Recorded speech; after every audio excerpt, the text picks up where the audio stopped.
Yes, ladies and gentlemen, as I was mentioning before, that this first Bharat Summit in Hyderabad that we are witnessing here today, organized by the Telangana government, yes, under the leadership of Shri Rahul Gandhi ji, Shri Mallikarjun Kharge ji, Honorable Chief Minister Shri A. Revanth Reddy Garu, and Deputy Chief Minister Shri Mallubhatti Vikramarka Garu.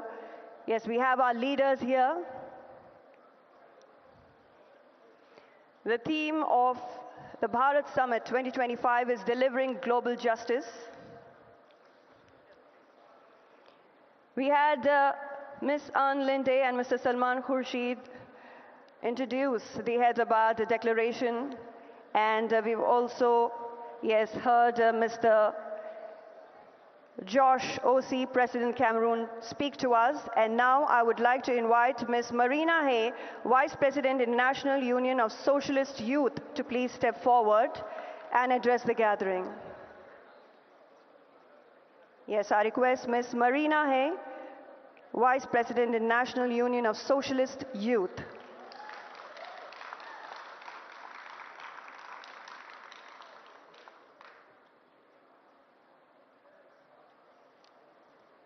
Thank you so much.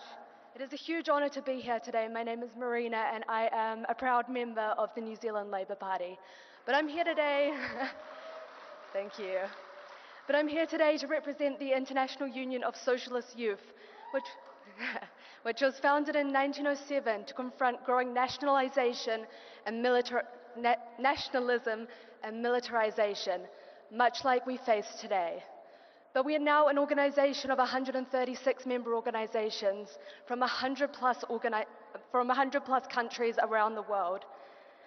I've been very pleased today to see so many young people involved in this conference, and it's been an honour to have so many UC delegates represented across the panels. I believe it's very important to have youth at our tables, especially as we confront issues like climate change, polarisation, especially within our young generations, and a rapidly changing media environment. I also think it's especially important to have young women at the table when we face growing misogyny, restricted reproduction rights, and gender-based political violence growing across the world. My request today is simple and I will keep it very short. We are a people-powered movement, and the more connected we are, the more we can achieve. We have many UC delegates here today, and I ask that you please approach us to connect us with your young politicians, your young activists, and your young academics. We're here to grow and strengthen our movement and the fight against the right. And I'm very much looking forward to hearing the rest of the inputs today. Thank you so much.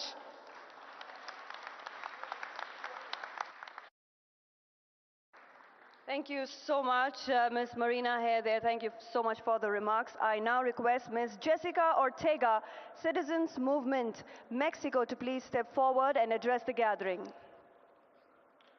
Ms. Jessica Ortega, ladies and gentlemen.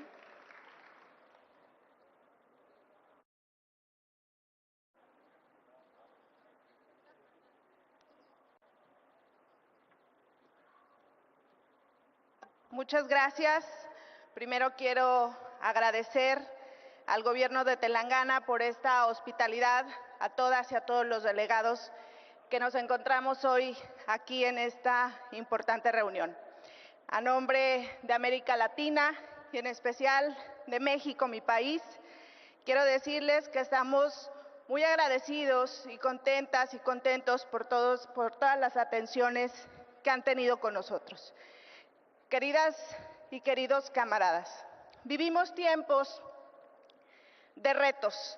Los partidos progresistas tenemos la responsabilidad histórica de unificarnos, de articular una agenda común, de mostrarnos como la mejor alternativa política para el mundo. Por eso reconozco este encuentro y deseo que todo lo compartido aquí tenga un gran beneficio. Gracias por todo. Mi reconocimiento a Macris Cabrera, al frente de la Alianza Progresista, por todos los esfuerzos que hoy se han generado. Muchas gracias y tengan buen regreso todas y todos.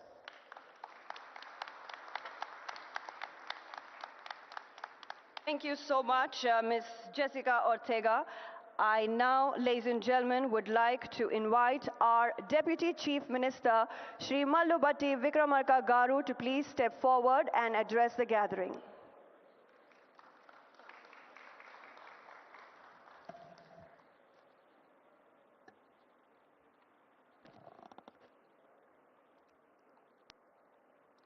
Respected our beloved leader, Sri Rahul Gandhi ji, leader of opposition Lok Sabha, Honorable Chief Minister Sri Revanth Reddy Garu, my cabinet colleagues, senior leaders from AICC and NDA Alliance, leaders of Progressive Alliance and Progressive International, and all the delegates. I am privileged to welcome all of you to the ongoing Bharath Summit on behalf of Government of Telangana. It is a matter of great pride for us to have been given this opportunity to host this amazing global event here in Hyderabad. Our government, right from the first day, has put into action multiple programs which are people-centric and address the most pressing felt needs of the people. The presence of all of you here has given us the right platform not only to showcase what we have done, but also learn and imbibe the most practices of non-violence, freedom, peace, and global justice on the lines of Nyay, which is our leader, Sri Rahul Ji's vision. We do hope that this engagement will continue beyond this summit also, and we will continue to enrich our ideals, policies, and programs in days to come. Warm welcome once again. We want to make this Bharat Summit an annual feature. Thank you.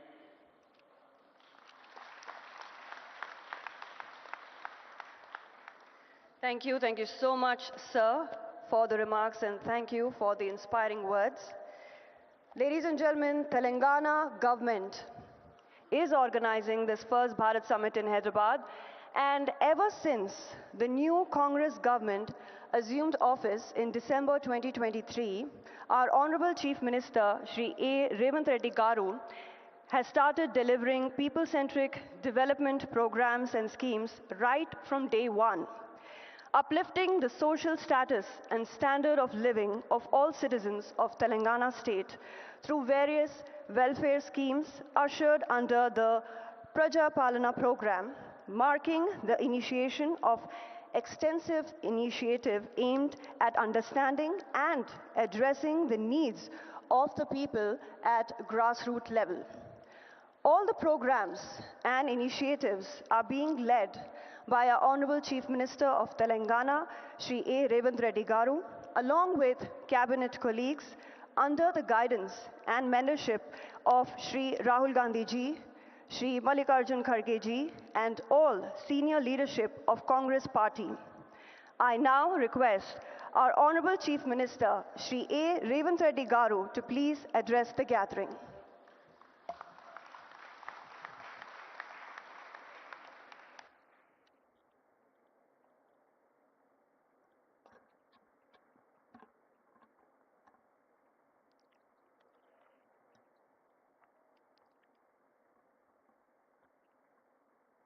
Good afternoon, friends.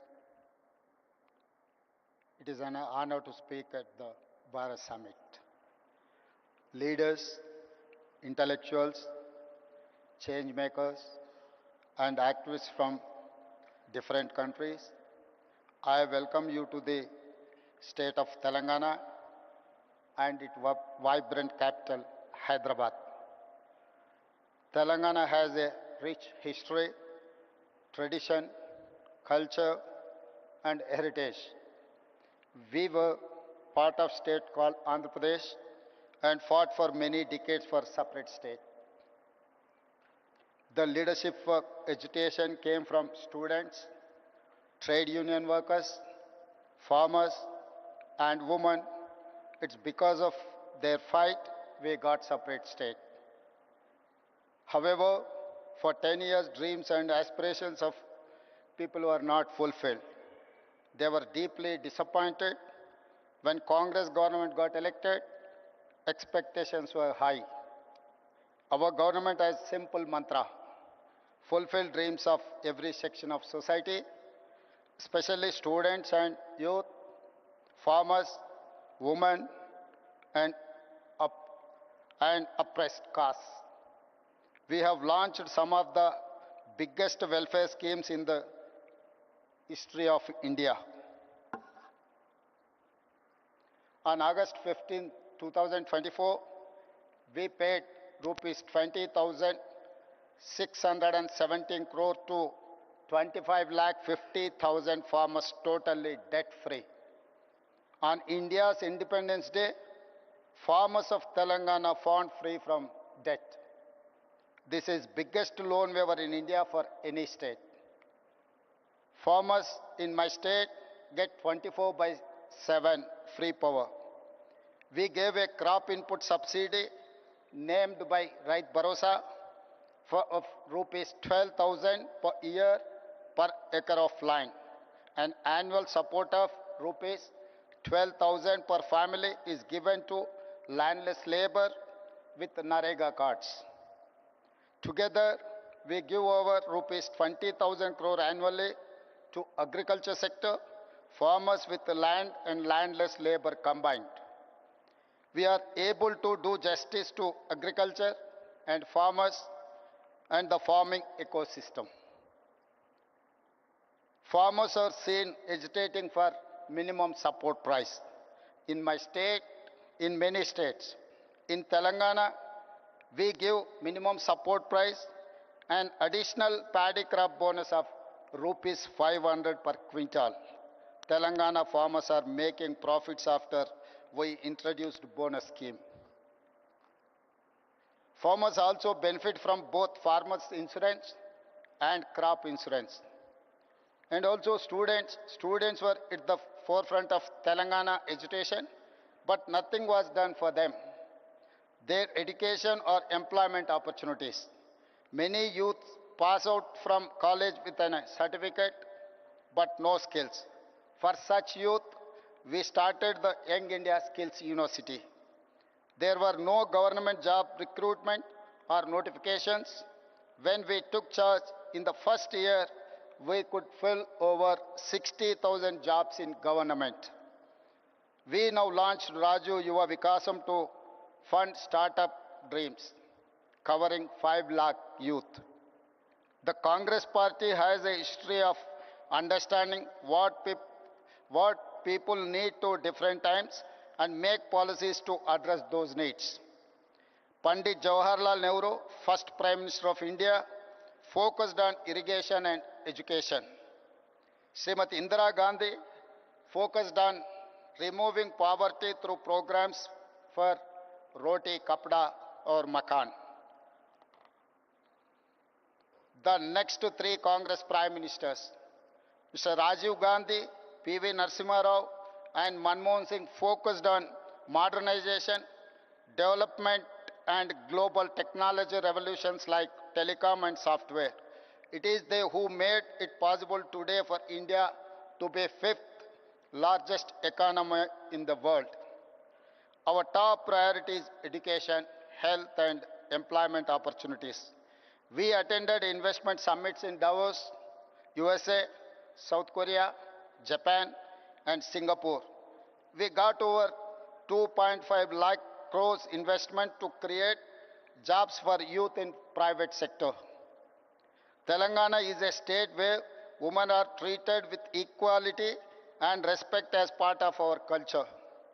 Our women have led the struggle for separate state as strongly as our men. For my government, women, farmers and youth are most important stakeholders. We have amazing women entrepreneurs in my state. They are organized into self-help groups. It has 67 lakh members. We want to make 10 million women business successes. We want to see them grow into millionaires. We have made these women owners of solar power plants, electric RTC buses, petrol bunks, and gave them shops in premium retail outlets. Today, they are earning more money than ever before. Today, our power distribution companies have signed deals with women solar power companies to buy 1,000 megawatt solar power.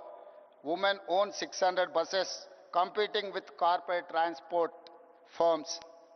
Our women entrepreneurs are competing with Adani, Ambani, and big corporates in running these solar plants, EV buses, and have shops in the highest street retail at Shilparamam. In fact, we have scheduled a visit to this amazing facility where they are making products and displaying and selling them to world market. You will see their faces, happy and proud, because they own businesses next to top global companies like Microsoft, Google, HCL, Infosys, etc. House is a matter of pride, dignity and identity for every family. We want to make every woman in my state a house owner. As part of India Indirama Illu scheme, in first year we have given 22,000 crore to 4,50,000 families to build their own houses. Today, women have free public transport in RTC buses across the state. So far in 15 months, we have spent 5,000 crore on the free bus scheme for women. Women look after entire family, so we ensure best free rides through rations. Free domestic electricity and rupees 500 per gas cylinder. For our government, education and healthcare are top priorities. The Rajiv Arogyasri is one of the best universal healthcare support schemes, where treatment of up to 10 lakh is paid by government. We give financial assistance to citizens for healthcare through CM Relief Fund. In 1 year, we have given 1,000 crores so far. Water is our lifeline of civilization. We are regenerating River Musi, 55 kilometers long, cleaning a polluted river and bringing it back to life. We are doing it for the future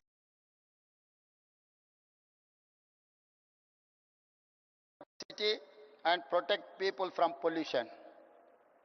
We have studied river and waterfront development in many cities, including River Hudson in New York, Thames in London, Sumida in Tokyo.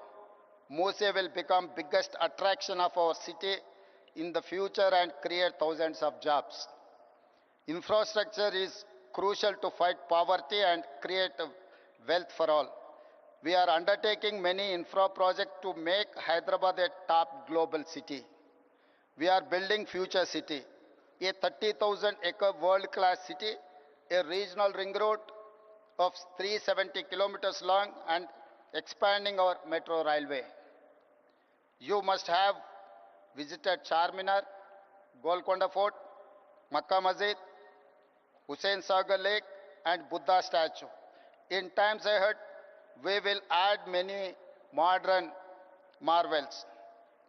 We are combining and balancing between needs for investments, jobs creation, economic growth and welfare and environment for good governance.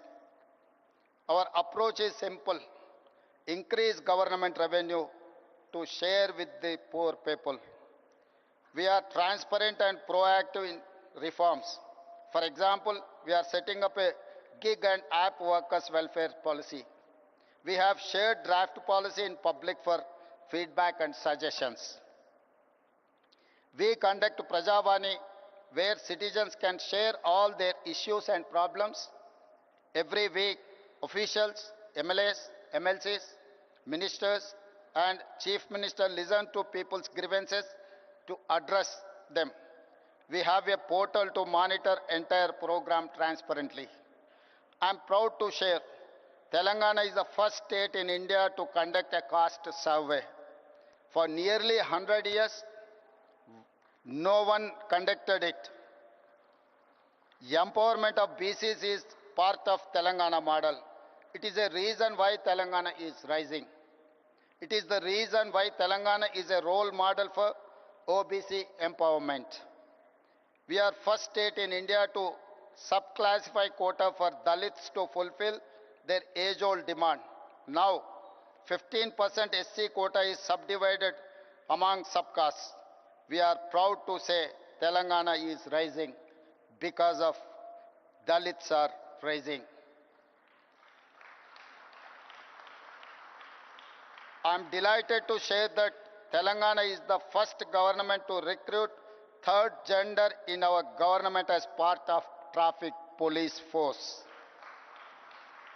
We will take them into other departments too. Implementing welfare, ensuring infrastructure and investment to create jobs and wealth, transparent governance and removing corruption is the hallmark for our government. We are already seeing results.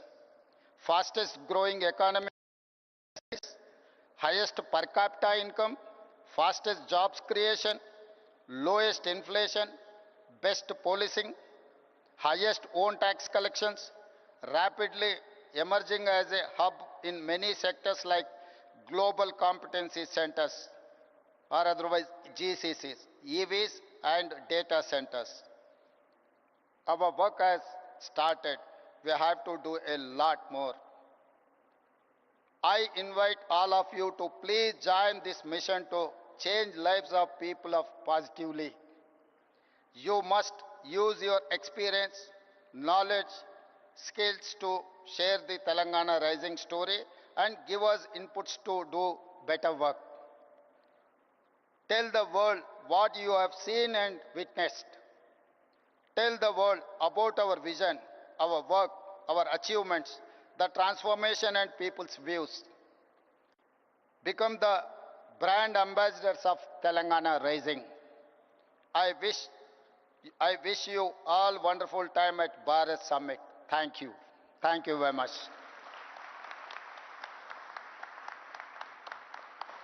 Thank you so much, our Honorable Chief Minister. Thank you for the motivating and inspiring words. And as a Telangana citizen, I am proud that my state is hosting the world's biggest gathering of visionaries, of progressives. And yes, I'm sure that with our Honorable Chief Minister's development vision of Telangana, Telangana Rising, we will definitely be attracting a lot of investors and entrepreneurs from across the world. Ladies and gentlemen, as I mentioned earlier, the theme of Bharath Summit 2025 is delivering global justice, which amplifies our leader of the opposition, our beloved leader, Shri Rahul Gandhi ji's vision of Nyay. So I now request Shri Rahul Gandhi ji to please address the august gathering.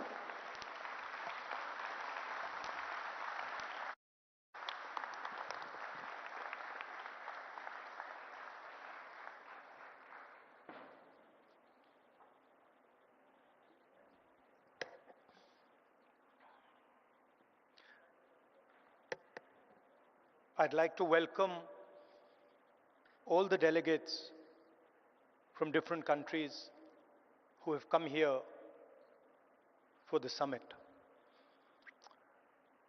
I'd also like to begin by thanking you for standing in solidarity with us against what happened in Kashmir a few days ago. I apologize. I was supposed to be here yesterday, but I was forced to cancel my visit here yesterday because I had to go to Kashmir and meet some of the injured people. I'd also like to thank Reddy ji and the Telangana government for hosting this wonderful summit.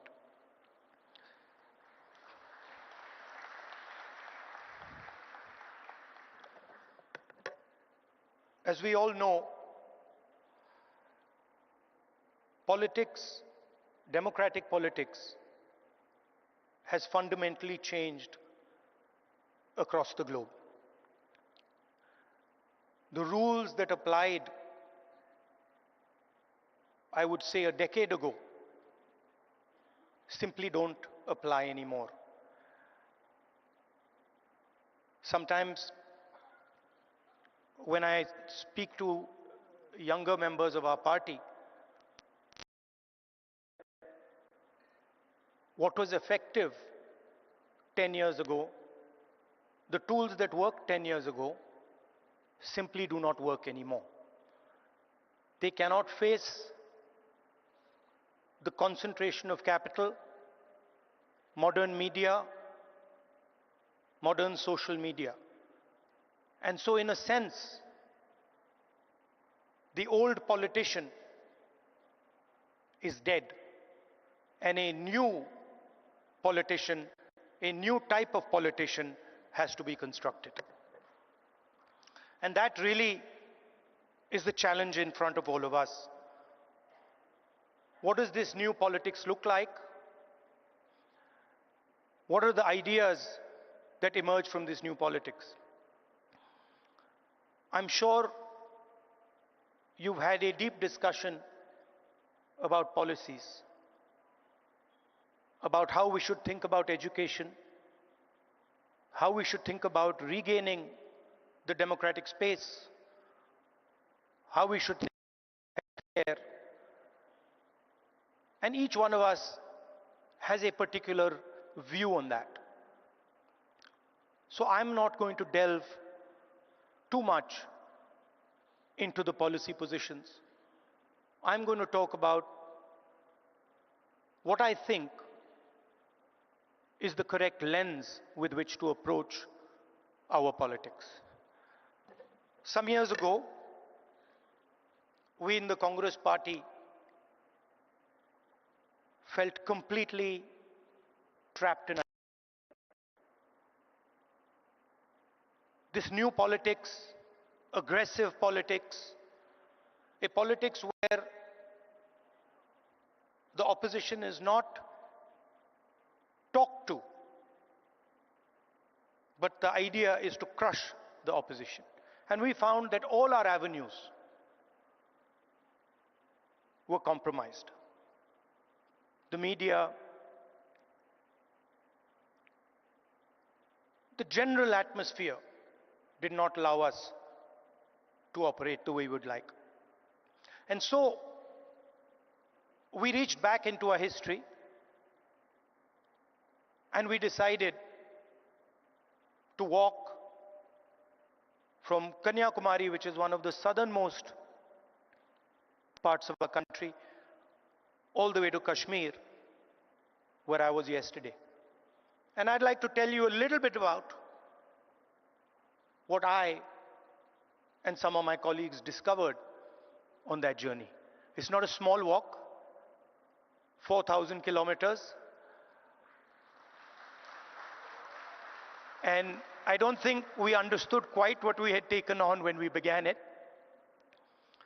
But once we began, there was no way backwards. So we just carried on walking right to the end. And I essentially learned two things from that walk. Our opposition across the world has a monopoly on anger, fear, and hatred. And there's no way that we are ever going to be able to compete with them on anger, fear, and hatred. They are going to outdo us, outmaneuver us, and beat us every single time when it comes to fear, anger, and hatred. So the question is, where and how do we operate? Where are the spaces where we have the advantage? Where are the spaces from which we can build a counter narrative? So the walk started in Kanyakumari, and slowly as it progressed, more and more people started to join this walk. And within 10-15 days, walk would start at 6 in the morning,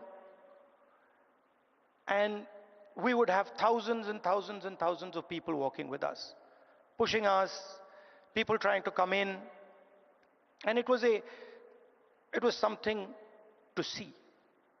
My job was walking and listening to people.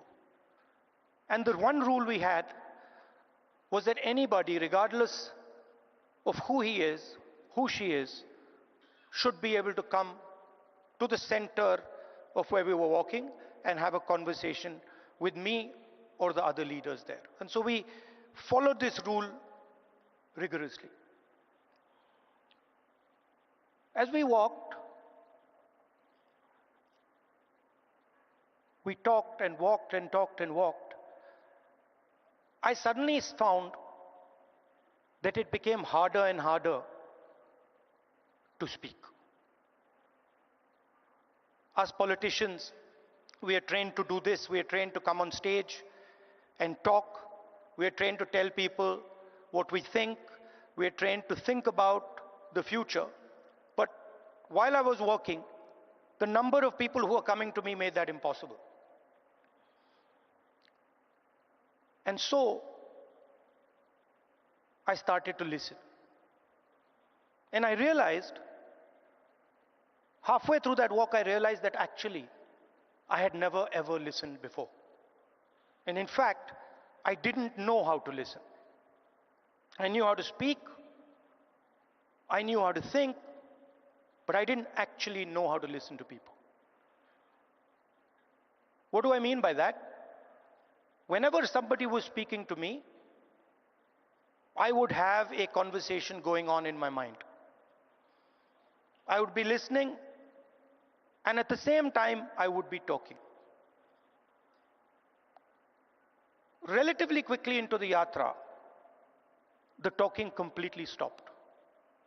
And all I was doing was listening to the people who were coming next to me. And I discovered that there is a completely different way of communicating with people, a much more powerful way of communicating. And that way involves me or us becoming completely silent and listening deeply to exactly what it is they're trying to say. I'll give you an example. The one that really struck me.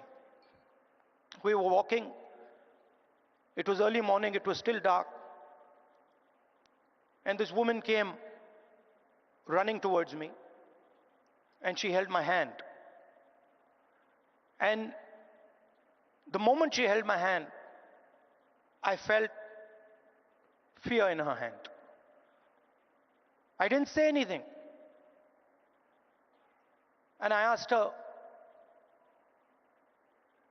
"What's happened?" And then she started. And she said to me, I've come here to walk, but I have to go back.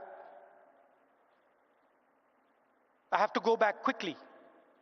I said, "Why?" She said, "Because my husband is beating me. My husband is thrashing me, and I have come here to this yatra." And then I said to her, I said, "What do you want me to do?" And she looked at me, she says, "I don't want you to do anything. I just want you to know that this is happening to me." And the moment she said that, her hand completely relaxed. And I realized that it was as important for her to be heard, for me to understand and us to understand exactly what it was that she was going through.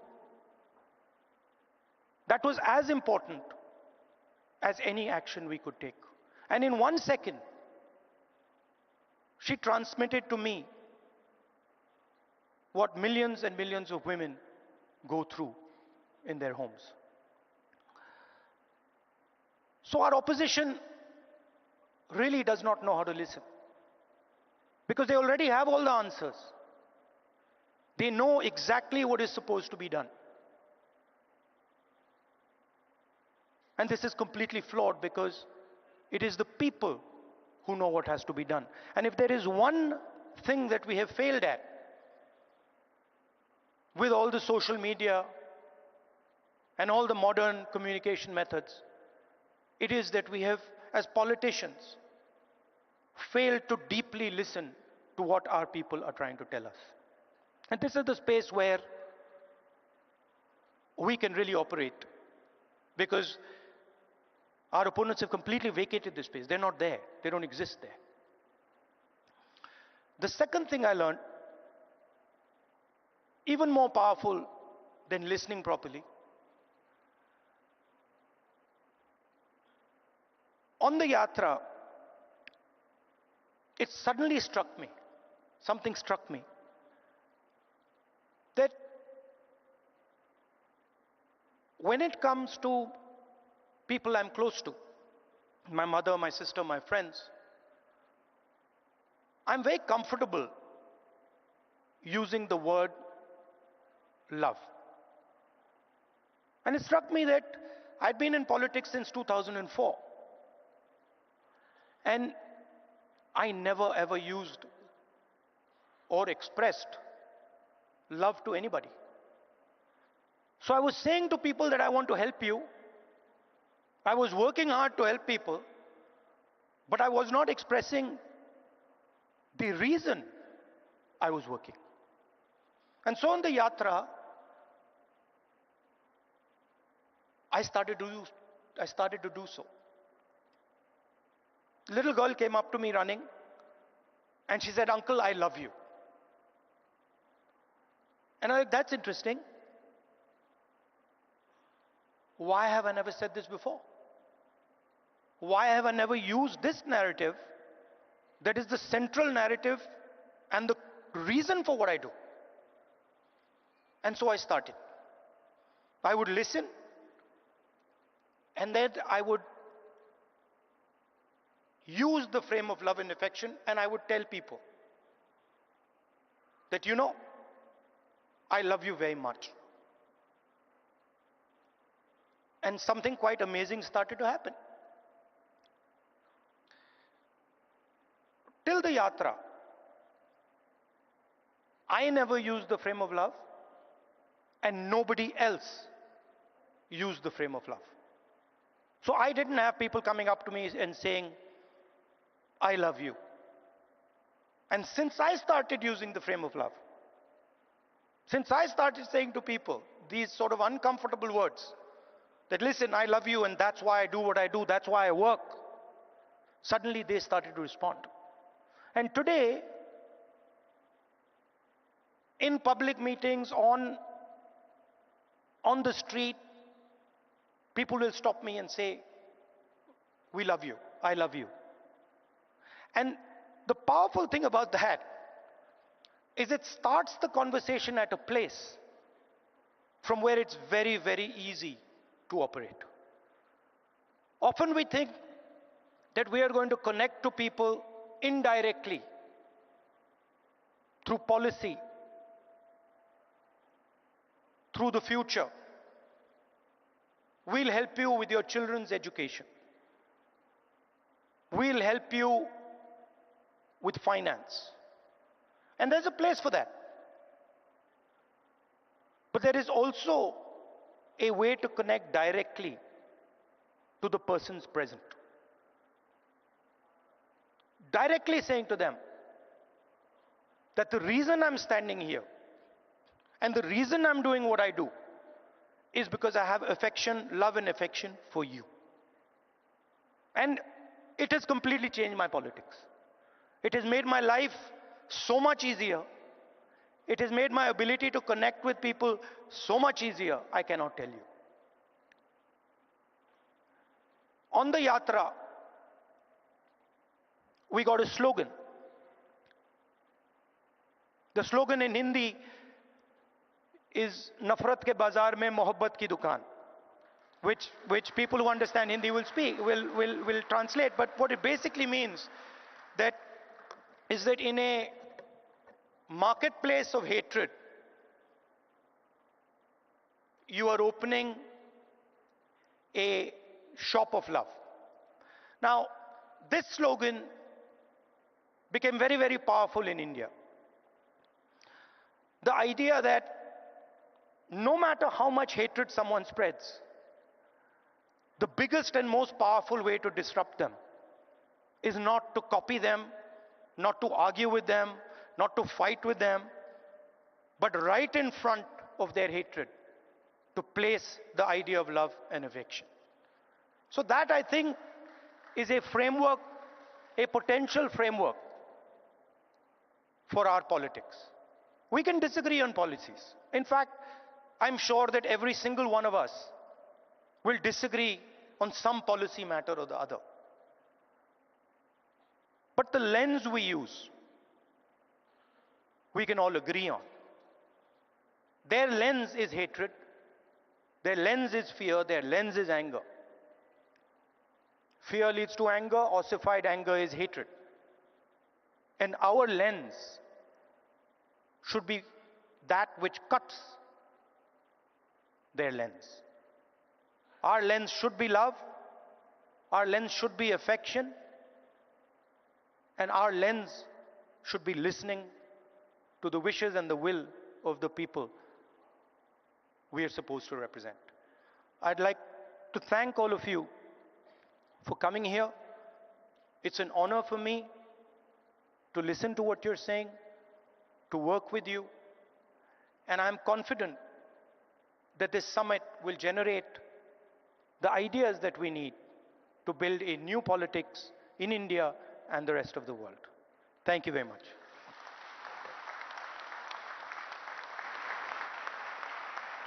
Thank you so much, Shri Rahul Gandhi ji, ladies and gentlemen, always motivating and inspiring us.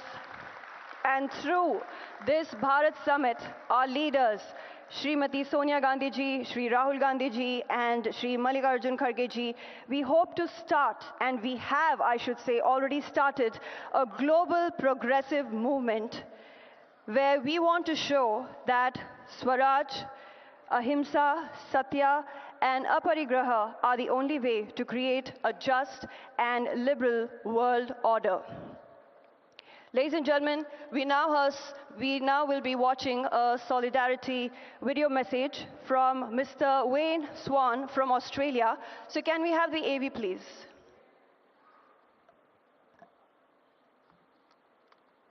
My name is Wayne Swan.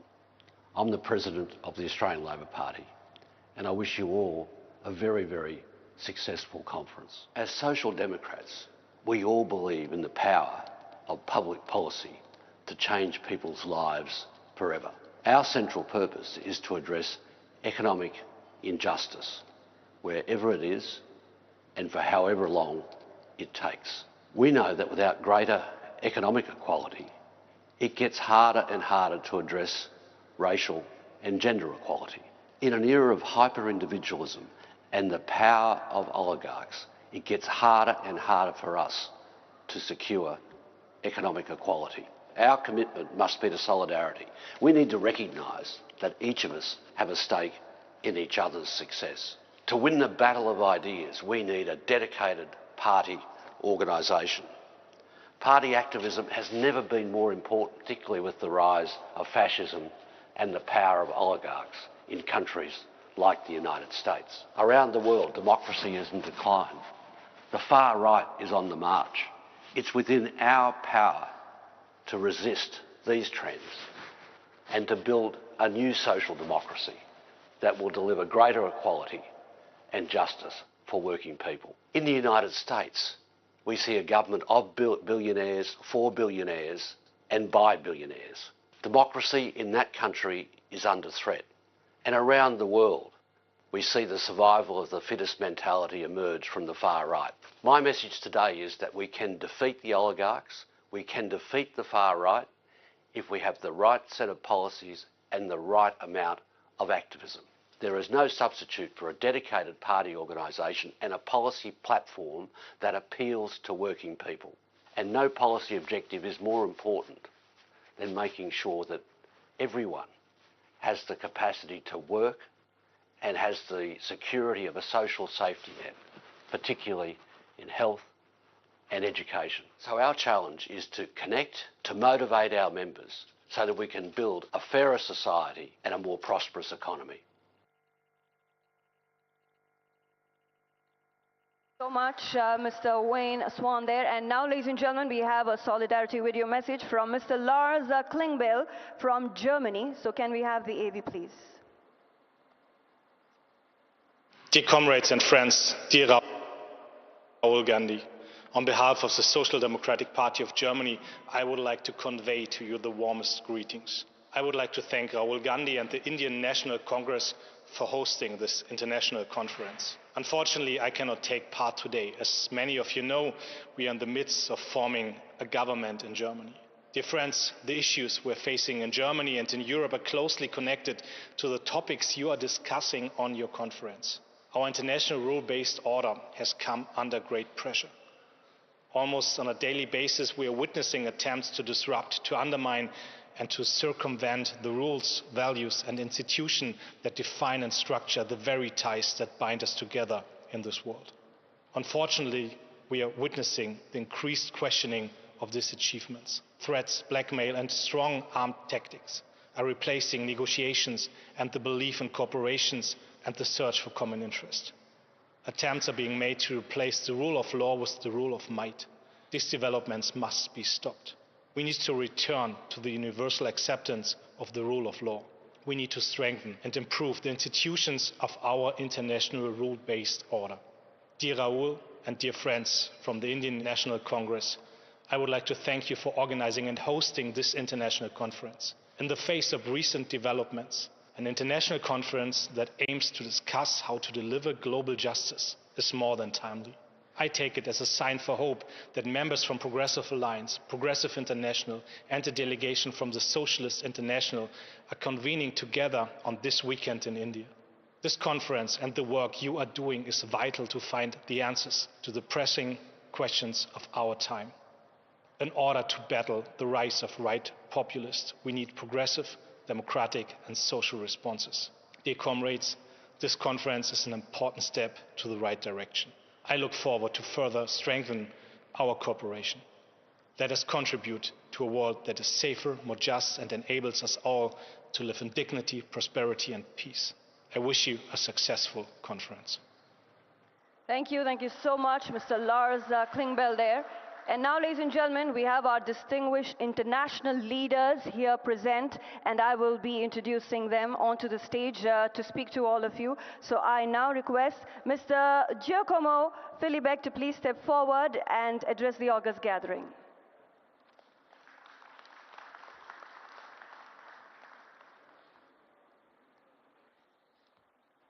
Namaste. Leader of the opposition, Rahul Gandhi, Chief Minister, members of the Indian National Congress, members of the Progressive Alliance, fellow progressives. Before I begin, allow me to express on behalf of the Party of European Socialists our heartfelt condolences for the tragic loss of life in the Kashmir region. The grief of the families, the pain of communities must not go unnoticed. We stand in solidarity with all those affected and reaffirm our belief that peace and human lives must never be sacrificed for political gains. As we speak now, in these very hours, in my hometown, in Rome, the funerals of the Holy Father, Pope Francis, are taking place. More than 140 heads of governments are coming in Rome to pay respect to the late Pope Francis. However, I doubt that all of them have understood or shared his main message about human dignity in this planet. We talk about global justice here. The message of Pope Francis is that there cannot be peace, there cannot be human dignity, there cannot be solidarity without justice. And we hope that his legacy and his ideas will resonate, especially in all those attending the funeral today. In today's complex political landscape, we must carefully evaluate the spectrum of governmental actions, identifying those that align with democratic processes and denounce those that dangerously deviate from them. As you all know, because you are all involved in politics, there are political decisions taken by our adversaries in government which we can disagree with, and yet we can understand them. Some of their policies may be damaging, and yet we know where they come from. Some of their moves and tactics would be seen as despicable, and we would challenge them, demanding corrections. And yet, we could consider them a tolerable part of the alternance of power dynamic in functioning democracies. But then, there are some policies, some decisions, some actions, some narratives that are beyond our understanding, that are destroying the very fabric of our democratic societies, and that are beyond the human logic. In these very days, and in the recent years, we have witnessed a multiplication of those actions in many corners of many regions of our planet. Our task is to call those actions by their names, as criminal as they are. If we fail to denounce those actions, we will be accomplice in normalizing practice that prevent from the start any attempt of achieving social justice. Few examples. Can there be social justice in Turkey if academics, journalists, politicians are in prisons, where political plurality, a key component of democracy, is under attack, as it has been shown in the case of the arrest of Saladin Demirtas, the leaders of the Kurdish minority in 2016, or the very recent arrest of Imamoglu, the mayor of Istanbul, who was said to be the real challenger of Erdogan and the winner of that competition. Can there be social justice under those conditions? Can there be social justice in Serbia, where corruption practices have caused the death of normal citizens on their way to work and school, and where after months of impressive and massive protest, the government of Vučić refuses to take responsibility for their actions and their wrongdoing? Can there be social justice in Ukraine? If your country is invaded, civilians are killed indiscriminately, women raped, and kids kidnapped. Could there have been social justice in the Philippines, where under Duterte, thousands and thousands of human beings have been killed with the extrajudicial killings for their presumed alleged war on drugs? Can there be social justice in Argentina, with Milei right-wing libertarian and ultranationalist government increasing inequality and poverty in the country? Can there be social justice in the African Central Republic or in Zimbabwe, where both governments are muzzling the opposition? Can there be social justice in Tunisia with Sayed, when political opponents are incarcerated and political plurality is under attack? Can there be social justice in Nicaragua under Ortega's regime, when reforms of the constitution are tailor-made for the presidential marriage? And can there be social justice in the Middle East, where the entire population of Gaza is risking to be annihilated? Don't get me wrong here. We denounced the 7th of October terrorist attack as the most inhuman one we have seen in that region. And yet, you cannot respond with an equally inhuman strategy, attacking and targeting women, children, elderly, without discrimination. This is not what we expect from a democracy. And to conclude, even if the list is long, can there be social justice in the United States, where Trump systematically undermines democratic institutions by challenging the independence of federal agencies and free media? What was once considered a global model of democratic governments has devolved in a troubling narrative of institutional erosion and democratic backsliding. Comrades, as I said, this list can be longer than that, but we don't have enough time at disposal.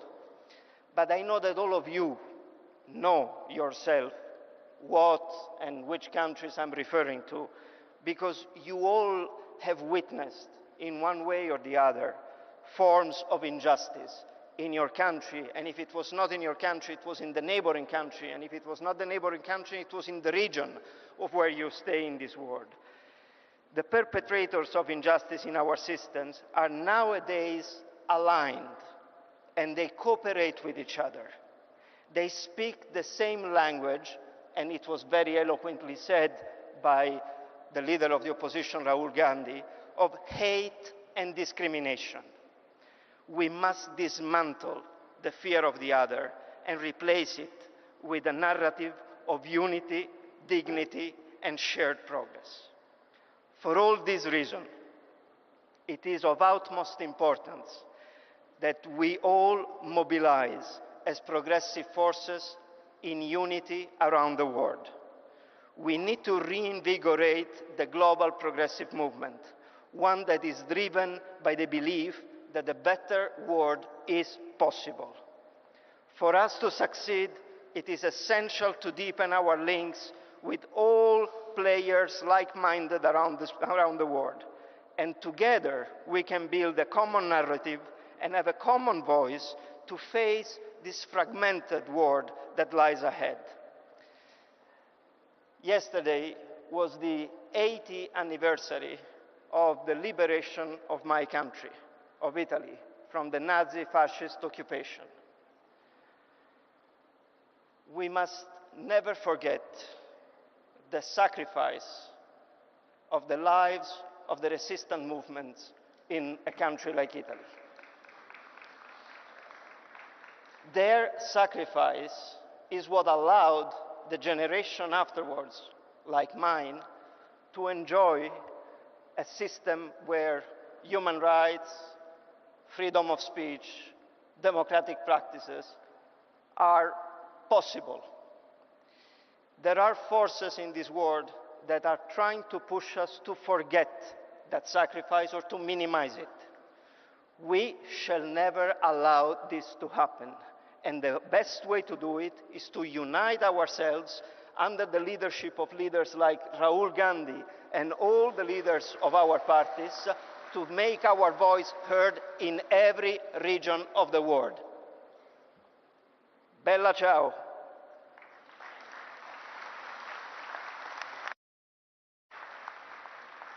Thank you so much. Giacomo Filibeck, ladies and gentlemen. Mr. Giacomo Filibeck is the Secretary General, Party of European Socialists. And yes, moving forward to our next distinguished international leaders here on stage, I request all of you to kindly please limit your speech to 2 minutes maximum because we are running short on time. I now request, yes, Mr. Bert Koenders to please step forward. Mr. Bert Koenders, former Foreign Minister, to address the gathering.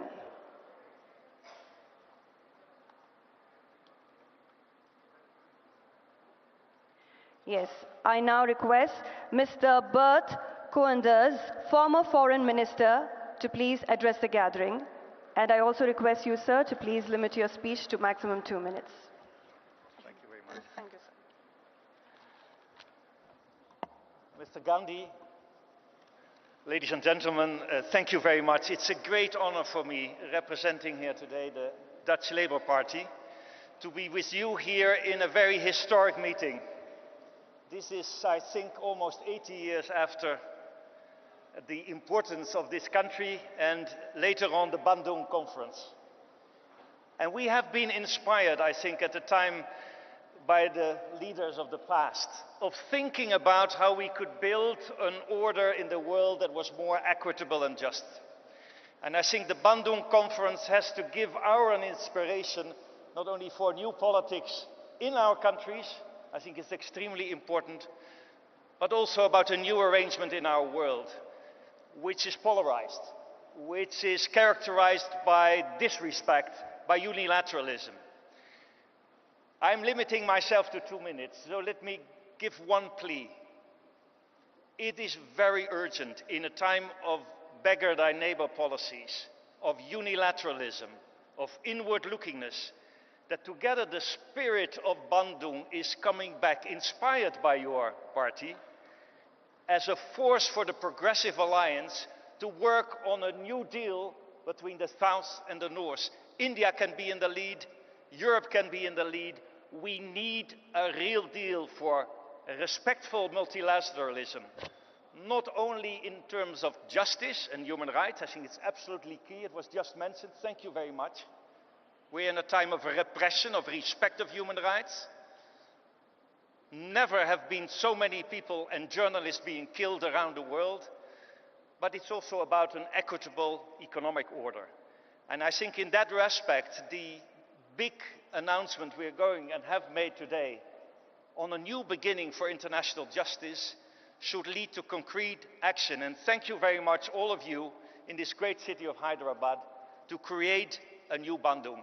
A Bandung worldwide with respect for each other, respect for human rights and international justice. Thank you very much.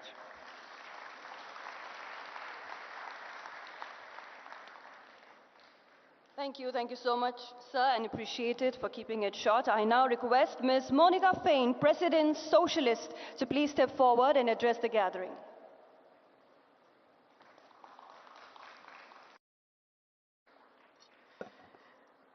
Buenas tardes. Gracias al gobierno de Telangana, gracias a la Alianza Progresista, señor líder de la oposición Rahul Gandhi. Vengo como presidenta del Partido Socialista de Argentina a expresar que la extrema derecha amenaza nuestras democracias, que la extrema derecha arrasa nuestra libertad e impulsa guerras para tomar hegemonía comercial en el mundo. La extrema derecha desprecia nuestras instituciones y genera violencia y odio. Ante esa realidad de la extrema derecha estamos aquí, los progresistas del mundo, diciendo que necesitamos una nueva democracia, gobiernos globales que transformen la realidad, poniendo a la ciudadanía y a las personas como eje del desarrollo de un país. Argentina no tiene que contarlo, es el laboratorio de la extrema derecha, donde se produce el brutal ajuste de la economía, la destrucción de la ciencia, de la educación, de la salud y la reivindicación de la violencia de la última dictadura militar.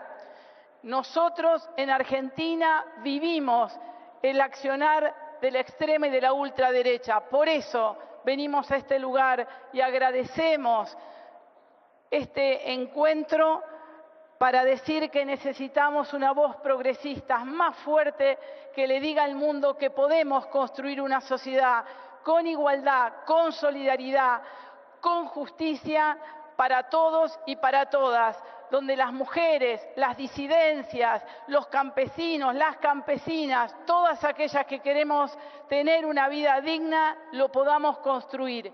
Esa es la voz del progresismo, es la voz que venimos a llevarnos de este Congreso. Gracias por la recepción. Thank you so much, ma'am. I now request Mr. Guillaume Long to please step forward. Yes, Mr. Guillaume Long, former Foreign Minister, Ecuador, to please step forward and address the gathering.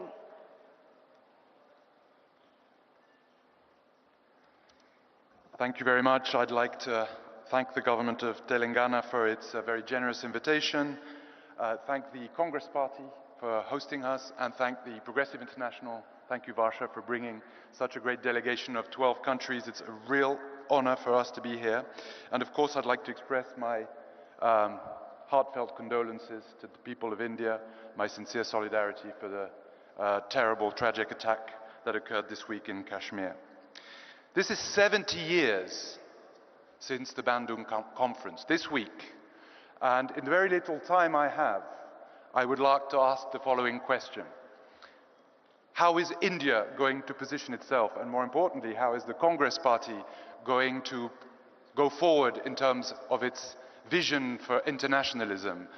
What is its foreign policy doctrine going to be?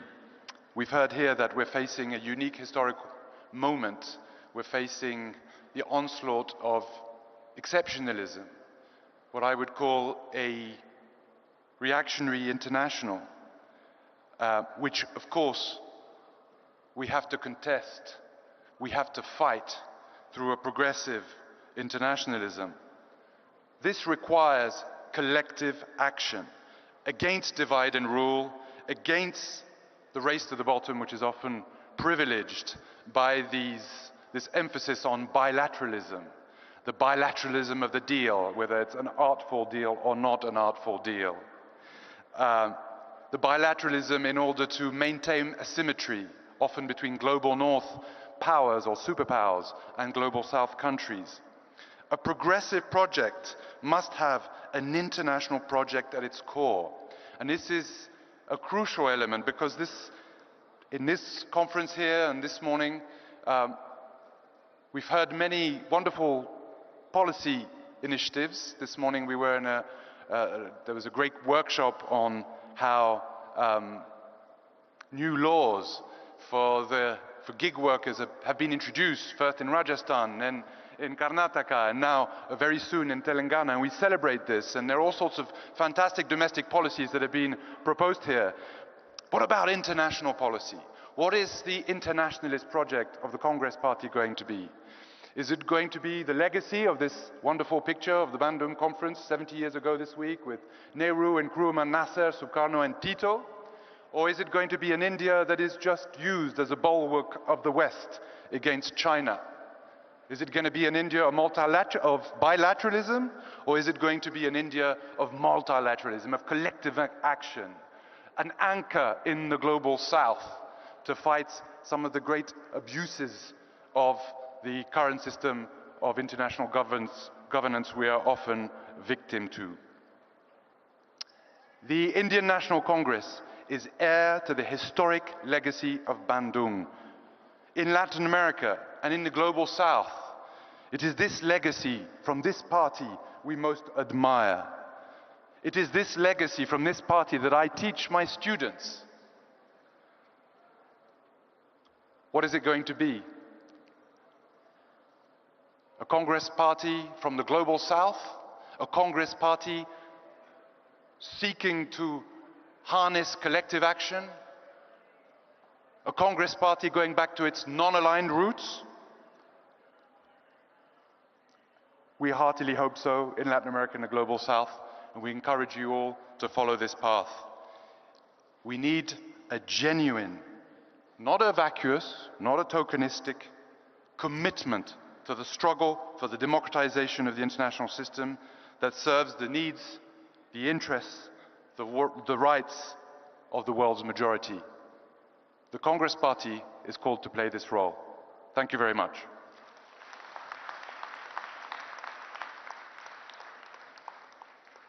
Thank you so much, sir. I now request Ms. Clara Lopez Obregon, Senator and former Labor Minister, Colombia, to please step forward and address the gathering.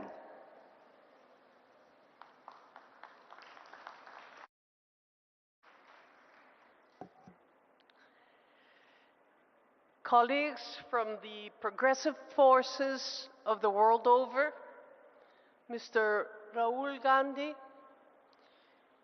your words with that meaningful lesson of replacing or confronting the new politics of hate with the politics of love is the right way forward. In Colombia, our president, Gustavo Petro, too, has the politics of love and has life at the center of all his preoccupations. In the spirit of Bandung and as members of the Global South, we must once more decide not to be for or against any great power, but rather in favor of world peace, democratic values, human rights, global justice, and equitable development.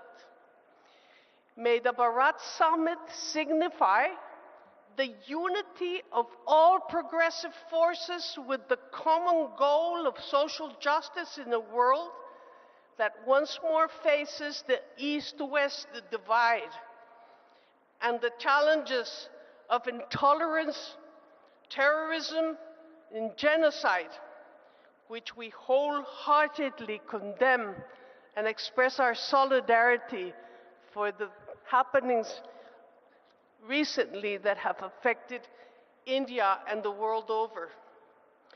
Let us lead the way and walk together, respecting our differences and sharing our strengths for the common good. Telangana has given us great examples, and thank you for your generous hospitality. Thank you all.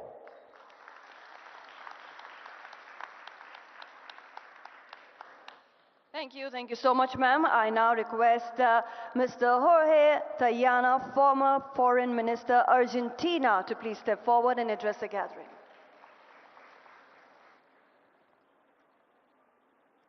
Thank you to the authorities of Telangana. Thank you, Rahul Gandhi, to be here for your address and for support this initiative, and to all the people that are here. Of course, we support and we are very sorry for the attack the other day. I invoke the Bandung spirit because it's very, in a sense, embody peace, non-violence, non-discrimination, and a commitment to development rooted in respecting each nation's sovereignty. We stand before a world in transition, where the relationship between nation states is being fundamentally changed. The tension stems from their gradual erosion driven by technological revolution and compounded by productive, financial, communicative, and cultural globalization. A world that demands coordinated global efforts to address its greatest challenges, from the climate crisis to persistent poverty and worsening inequality. Today, concentration of power and wealth explain disparities within countries and between nations. Argentina, my country, now suffers a regression across economic, social, and democratic spheres, manifesting the current administration policy agenda. The trajectory fundamentally contradicts the prerequisite for equitable development, demonstrating how right-wing ascendancy for closed pathway to justice. Consider the case of Dr. Cristina Fernández de Kirchner, former two-term president and current chair of the Socialist party, a party with 3 million affiliates in our country, who faced politically motivated legal harassment. The narrow aim is her electoral disqualification. The wider goal is to discredit all the opposition. Such tactics seek to intimidate a leader who dares to defend Argentine people's welfare. And this is a clear message. Our problem is not only the authoritarian presidents that go with the far right, also a corrupted judiciary that not work with the point view of the justice legislation. Judiciary branch is a serious problem in our country. This geopolitical tension and uneven development necessitates immediate action against inequality through three structural approaches: active non-alignment as a guiding doctrine, deeper regional integration, and institutionalized global South collaboration. On the final point, we must reaffirm Argentine legitimate and unalienable sovereignty over the Malvinas, South Georgia and Sandwich Islands and their surrounding maritime territories, integral parts of our national territory. The UN General Assembly Resolution 2665 explicitly recognizes the sovereignty dispute and calls upon Argentina and the United Kingdom to seek a peaceful, lasting solution. Yet, the UK not only disregards this resolution, but exploits both renewable and non-renewable natural resources in the dispute sector in the South Atlantic. In times of instability, advancing global justice in all its dimensions is an imperative for all who believes must serve the welfare of our people. Let me conclude with late Pope Francis' words. I was close to him, and my family used to tell that we are friends. He's now been buried in the Santa Maria Maggiore church in a humble coffin. He reminds us that the people is not peace is not achieved merely by ending wars, but by building a new world, one where we discover ourselves as different, yet more united and bound in fellowship than ever we imagined. Thank you very much. Thank you so much, sir. And yes, since Shri Rahul Gandhi ji has a hectic schedule ahead, I request all our distinguished international leaders to please limit your speech to just 1.5 minutes. We move forward to our next speaker. I request Mr. Cedric Wermuth, Swiss Party President, to please step forward and address the gathering. Thank you. I'm a father of two young children, two young girls, and some years ago, the older one came to me and said, "Hey, Dad, how was that when human beings and dinosaurs were together on the planet? Did they like each other or did they fight?" And I tried to explain to her that dinosaurs had died before the human race came to Earth, and that nobody, no human is old enough to have ever seen actual living dinosaur. And then she turned her head and looked at me skeptically and said, "Not even you?" And that was the moment when I understood that the world had changed. And although there are only 30 years between her and me, I'm 39 years old, it's true. The politics I inherited, and we heard it from all the colleagues before, is a politics of an age that has gone long before us. And I think it's extremely important that we are precise on pointing on what's happening on the global stage these days and weeks and years. Yes, it has become fashionable in Western Europe to analyze the situation through the idea of the new polycrisis of neoliberalism. The truth is the crisis has always been there, but for the global South. The global North has just not seen it and has exported its problems to the global South. This time, the crisis is coming back. And it is coming back under the disguise of these very dangerous clowns, which Mr. Trump is the most dangerous probably for world politics. And I'd like to be very precise. I'm still on the 30. I have the right to be a bit more outspoken than other ones in this room. I think we have to be very precise. There is a new coalition of a neo-fascist project and of class war by global billionaires who try to exploit nature and human beings even more than before, or as the ITUT points it out, a coup against democracy and everything we have been fighting for in the last 50 or 70 years. And there are two things I want to stress for the progressive movement. First of all, I think we should have been that who questioned the neoliberal global order, and we didn't. So it is high time to do it now, because we cannot become the bearers and the defenders of the status quo. We must be the ones who go further for dignity, liberty, truth, justice and equality for everyone. And I think also on this point, it is time for Europe, for the global north, for Switzerland, my country, to learn from the global south and to learn from what the leader of the INC just said, Rahul Gandhi, to turn to that politics of listening to people.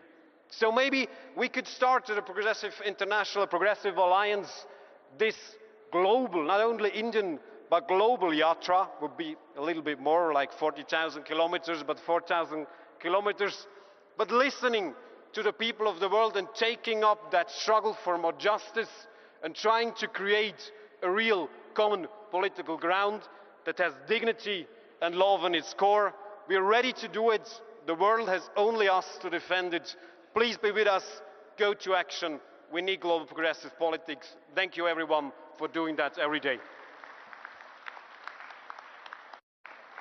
Thank you so much. We move forward. I now request Mr. Martin Ziguele, former Prime Minister, Central African Republic, to please step forward and address the gathering.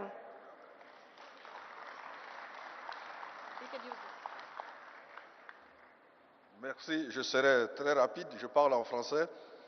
Je suis Martin Ziguele, je suis ancien Premier ministre de la République centrafricaine. La République centrafricaine est vraiment au cœur de l'Afrique. La même distance entre le Cap en Afrique du Sud jusqu'au canal de Suez en Égypte, juste au milieu, c'est mon pays. Nous sommes entourés par la République démocratique du Congo au sud, le Cameroun à l'ouest, les deux Soudans à l'est et le Tchad au nord. Nous sommes donc au cœur de l'Afrique et aujourd'hui nous sommes ici pour dire que nous faisons partie du monde. Et l'Afrique, je ne veux pas vous refaire l'histoire, a vécu le poids de l'injustice. L'injustice sur le plan historique, l'injustice sur le plan de l'économie. Et ceux qui sont de ma génération se rappellent que grâce à l'Inde, grâce à Bandung, à la conférence de Bandung, à la conférence des non-alliés, où celui qui représentait l'Afrique, c'était Gamal Abdel Nasser, nous avons été donc vaccinés par le vaccin de la lutte pour la liberté et pour la justice. Mais il faut se souvenir que la lutte pour la liberté et la justice est une quête perpétuelle, elle n'est jamais achevée. C'est en Afrique aujourd'hui que nous avons encore des pays où il y a des coups d'État militaires. Il y a seulement 2 ans, 4 pays dont nos camarades étaient les dirigeants, présidents démocratiquement élus, ont été successivement renversés par des coups d'État militaires. Cela s'est passé en Guinée, au Mali, au Niger et au Burkina Faso. Et aujourd'hui, un de nos camarades progressistes a été renversé en juillet 2023 et au moment où je vous parle, il est détenu avec son épouse au sous-sol de la propre présidence où il était président de la République. C'est au Niger et c'est notre camarade Mohamed Bazoum. Donc en Afrique, nous vivons l'injustice, nous avons besoin de solidarité, pas pour venir se substituer à nous, mais comme disait notre camarade Rahul Gandhi, il faut nous écouter, même si on ne nous aime pas, mais il faut au moins nous écouter pour nous soutenir dans cette lutte que nous menons. Je vous remercie.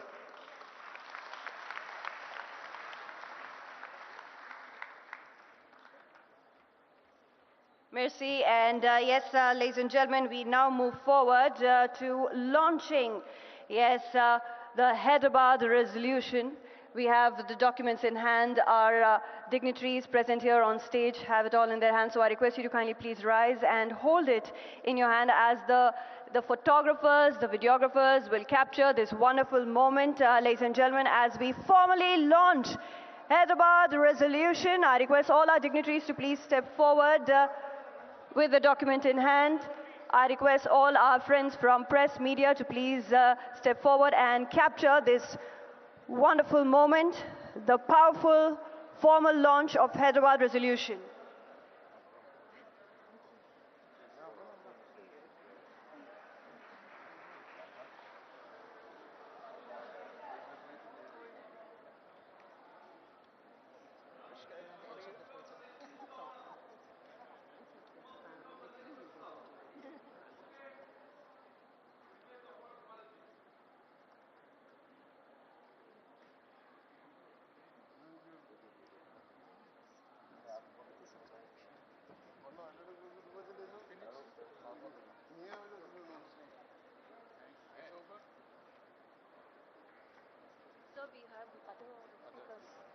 Yes, my dear friends, I request you to please be seated as we have our other distinguished international leaders still to talk to us. I now request His Excellency Hipólito Mejia to please step forward. His Excellency Hipólito Mejia, former President, Dominican Republic. I request you, sir, to please step forward and address the gathering. And yes, ladies and gentlemen, we still have many speakers on, and we'll also be looking forward to the vote of thanks. Thank you.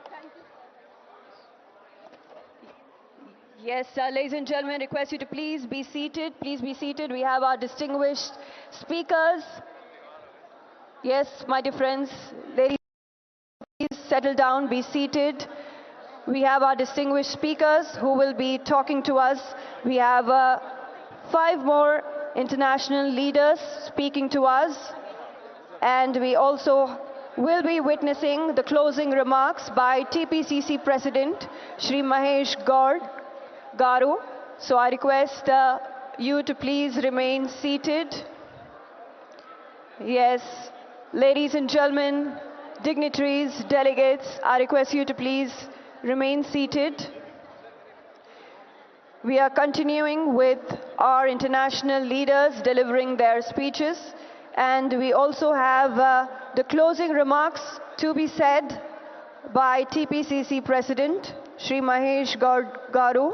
So I request you to please remain seated. I request His Excellency Hipólito Mejia, former President, Dominican Republic, to kindly please address the gathering.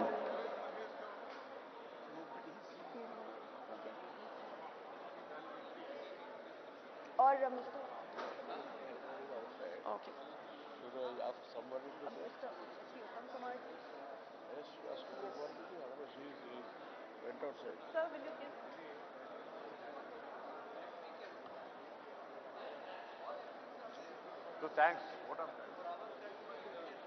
Just you Yes, I now request our Minister, Shri Uttam Kumar Reddy Garu, to kindly please propose the vote of thanks.